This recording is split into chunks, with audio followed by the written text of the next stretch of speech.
So there's this common idea that indigenous oral traditions are just myths and legends. They're fairy tales. Well, no. I mean, even our Western fairy tales have a moral charter, which these indigenous oral traditions do. But ingrained in that story is all the information you need to know to survive. Hello, I'm Tamsin Peach, and you're listening to the Conversation Podcast. Today we're talking about the history of astronomy in Indigenous Australia. Aboriginal and Torres Strait Islander people have more than 60,000 years of pre-colonial history, including stories about the constellations of the night sky and traditions that align with the stars and the moon. The study of this knowledge is called cultural astronomy, and today I'm speaking with Dwayne Haymaker from the University of New South Wales about what we can learn from the history of astronomy in Indigenous Australia. Astronomical traditions are really ingrained. They're really intertwined with Indigenous culture all across the country, and especially in the Torres Strait. Almost everything we know about, or you could argue everything that we know about Indigenous Australian astronomy, was recorded after colonization. So there's always that issue of what is pre-colonial. We understand the traditions are pre-colonial, but considering most of them are written down by missionaries, anthropologists, colonists, whoever, there's always that inherent bias in trying to understand those traditions. Although Indigenous Australians have been developing complex knowledge systems for tens of thousands of years, the academic world has only recently begun to sit up and take notice of the vast environmental and scientific intelligence contained in them. This knowledge has not only proven useful in historical and cultural contexts, but it also provides practical scientific information for survival. There's a big focus now on Indigenous knowledge systems, and people finally realizing that you can't survive on a continent for 50 or 60,000 years and not have developed complex knowledge systems about the natural world. And with tens of thousands of years of experimentation, observation, trial by error, you figure this stuff out. And of course, Indigenous Australians have figured this stuff out with greater complexity than we can still imagine today. And it's finding practical uses in sort of the whitefellow world too, which, I mean, it's kind of good and bad. I mean, Indigenous knowledge shouldn't have to justify itself in the eyes of white Australia, but at the same time, there's more sharing of knowledge now. You're not hitting the barriers with scientists who just think, oh, well, that Indigenous stuff, it's neat and all, but it's not real science. I mean, there's still some that hold that mentality. I have to deal with them a lot. But many people are starting to realize how useful it is. So fire ecology is a big one. Bush medicines, ethnopharmacology. It's expanding beyond just pharmaceuticals and environmental practice. So Indigenous weather knowledge is proving to be quite interesting and holding a lot of long-term knowledge that helps us understand climate change now. And of course, the astronomical stuff ties in with everything. It ties in with animals, with plants, with ceremony, with climate, with the land. One of the most important aspects of Indigenous astronomy for Dwayne is that it allows him to use people's fascination with astronomy to connect them to Indigenous culture. The key thing with the Indigenous astronomy stuff is that it's really useful for getting people interested in Indigenous culture. A lot of people, you talk about rocks or plants, and their eyes glaze over, they get a bit bored. But if you talk to them about astronomy always seems to be really a subject that the public finds fascinating. So when you combine that with Indigenous culture, it really gets people interested and gets them sort of hooked in. And then you start explaining some of the complexities of this stuff, and you can see that switch in people's eyes of like, wow, I had no idea. And it's good people are realizing that now. I mean, I guess we all gaze at the night sky and think, what the hell's going on up there? And then, that's the hook in. That's exactly right, yeah. We all got a fascination with it. And when you start looking at, you look at both the similarities and the differences. It's easy to find differences, but the similarities are a bit astounding sometimes. So what are some of those? Oh, well, like the Seven Sisters. So the little star cluster called the Pleiades. In Greek mythology were seven sisters being pursued by the stars of Orion, the hunter, and Orion chased the sisters across the sky. Well, you find that motif, that story everywhere around the world. It's not the same everywhere, of course, but you find that all across Australia about Orion, the stars that we know as Orion being a man or a group of men, many times hunters, pursuing the seven sisters, sometimes the six sisters, and the Hyades is an older sister protecting the younger sisters. And as the stars move from east to west, Orion or the men are always chasing the seven sisters. And why is that the same everywhere? Don't know. Some of the different hypotheses are that, when we left Africa, we had this knowledge and then it dispersed. Okay, maybe. Maybe it's that we just see things in a similar fashion. We tend to interpret natural phenomena in similar ways, so that could be it. We don't know. One question that fascinated researchers for many years was the relationship between astronomical stories and the practical knowledge that was central to the daily life of Aboriginal and Torres Strait Islander communities. Amateur anthropologist and journalist Daisy Bates spent 19 years living in the South Australian desert in the early 20th century. Her recordings of the practices of Indigenous astronomy, her notes about Indigenous stories of the night sky and their names for stars, have proven critical in Dwayne's research.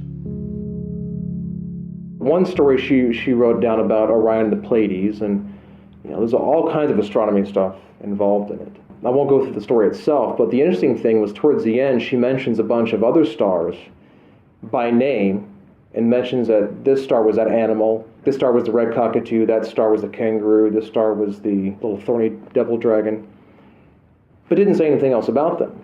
I thought, okay, well, everything that I've ever learned about Aboriginal astronomy is that if Aboriginal people denote a star as being related to an animal, that means when that star rises or sets, at either sunrise or sunset, that means something. Like it ties in with some aspect of the behavioral, like when they breed. And went through and did a detailed study, and in every single one of those animals, in every case, tied into when that, if it was a bird laying eggs or chicks hatching or something like that, every single case, it synced in very nicely. So it was fantastic to be able to sort of piece that knowledge back together.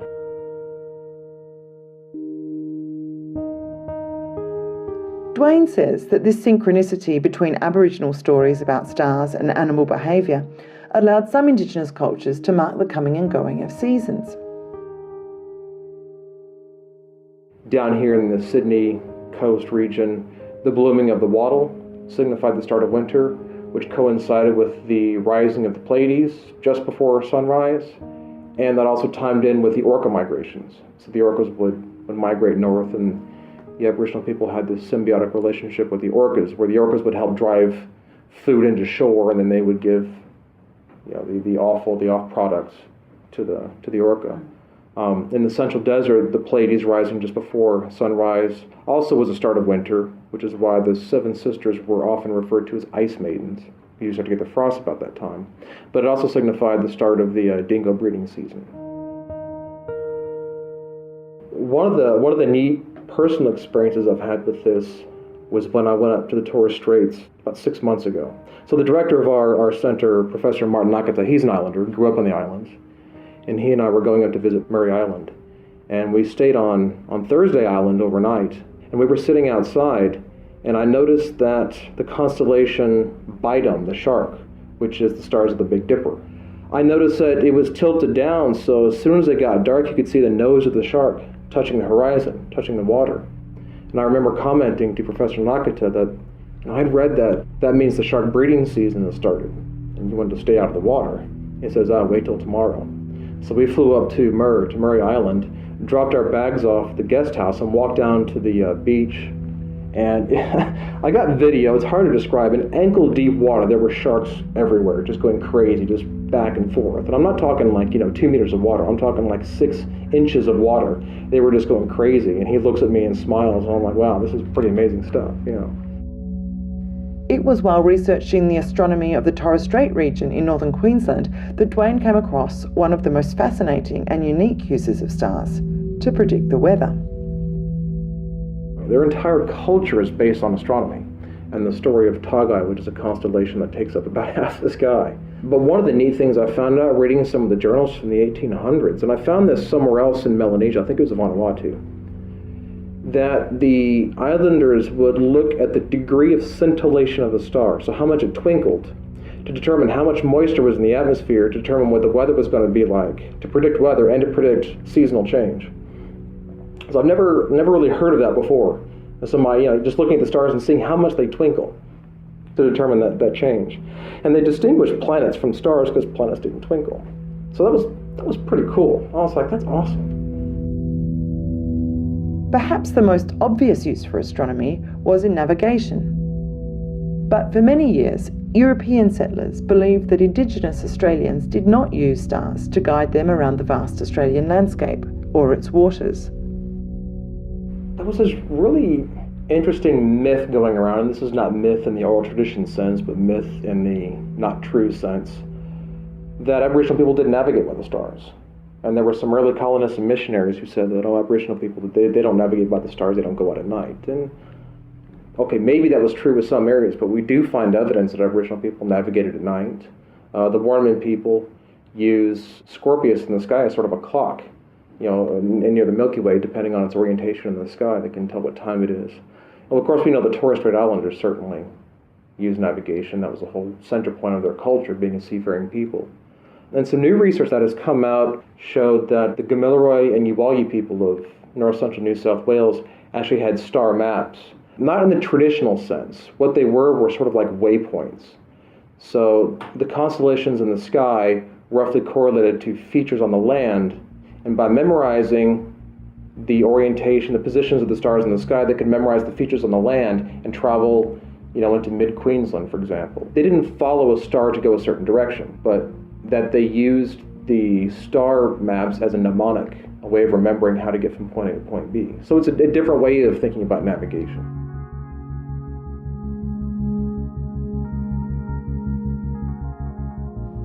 The complexity of oral traditions and the fact that they entwine all aspects of Indigenous culture meant that for a long time the underlying scientific basis of these oral stories were ignored by non-Indigenous academic researchers. Like I mentioned before, is this common idea that Indigenous oral traditions are just myths and legends, they're fairy tales. Well, no. I mean, even our Western fairy tales have a moral charter, which these Indigenous oral traditions do. But ingrained in that story is all the information you need to know to survive. The sacred law, the social rules, the social structure, all of that was in these intertwined. So if you're a researcher like myself, going in, researching these oral traditions, there's specific things that I'd be looking for. Because of my science background, I try to look at the science that's incorporated in the oral traditions. So I'm always looking at that aspect, where somebody else might be more interested in the ceremonial or the sacred law or the social structures. It's a real challenge to go through and do this kind of research because you need such a broad background. So if an academic has difficulty doing that, how do you expect the general public to be able to do it?